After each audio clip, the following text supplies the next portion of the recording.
Bismillahirrahmanirrahim. Assalamualaikum warahmatullahi wabarakatuh.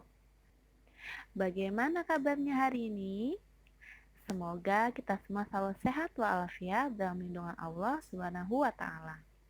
Alhamdulillah, kita bisa bertemu kembali untuk belajar bahasa Indonesia tema 5 di pertemuan kedua. Sebelum kita mulai belajar, kita berdoa dulu ya.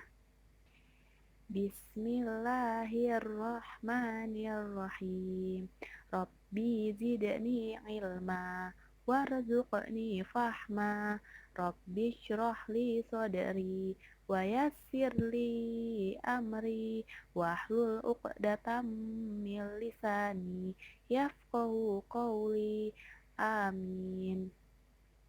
Jadi, di pertemuan kedua ini kita akan belajar mengenai identifikasi informasi teks dan kesimpulan teks. Sebelum kita masuk ke materi pertemuan 2, Ustazah mau mengulang materi pertemuan 1 dulu ya. Ada yang masih ingat nggak materi pertemuan 1 kemarin kita belajar apa aja?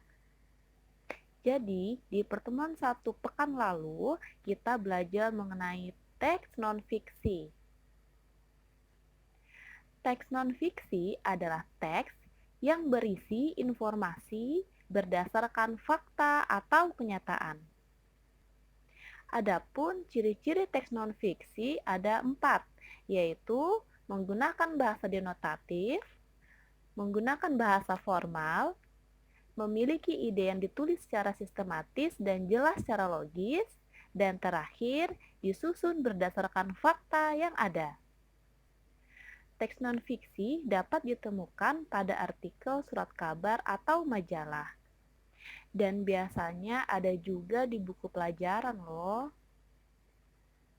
Lalu, konsep-konsep pada teks non-fiksi dapat diketahui dengan cara menggali informasi teks tersebut.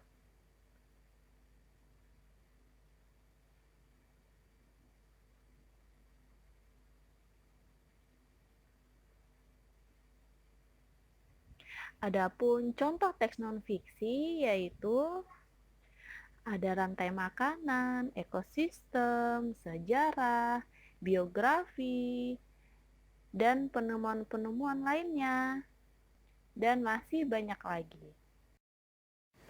Mengidentifikasi informasi teks dapat dilakukan dengan mengajukan pertanyaan yang berkaitan dengan isi teks.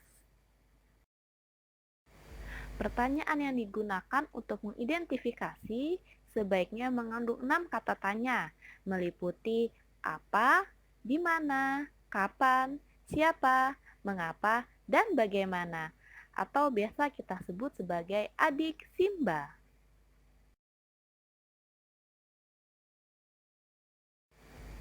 Berikut hal-hal yang perlu dilakukan untuk menggali informasi teks melalui pernyataan antara lain 1. Membaca isi teks dengan saksama. 2. Membuat kalimat tanya yang berkaitan dengan isi teks tersebut. 3. Gunakan kata tanya apa, di mana, kapan, siapa, mengapa, dan bagaimana saat membuat pertanyaan. Selanjutnya, kesimpulan teks. Kesimpulan teks merupakan intisari informasi yang diambil dengan mengacu dari teks tersebut. Dalam Kamus Besar Bahasa Indonesia atau KBBI, kesimpulan adalah uraian atau kesudahan pendapat, pendapat terakhir yang berdasarkan pada uraian sebelumnya. Kesimpulan teks sebaiknya dibuat berdasarkan ide pokok atau informasi penting dari teks tersebut. Itu tadi penjelasan materi pertemuan kedua mengenai identifikasi informasi teks dan kesimpulan teks. Semoga kita semua bisa memahami materi dari Ustazah. Selanjutnya bisa dikerjakan tugas yang Ustazah berikan. Apabila ada yang ingin ditanyakan, bisa menghubungi Ustazah. Sekian dan terima kasih. Wassalamualaikum warahmatullahi wabarakatuh.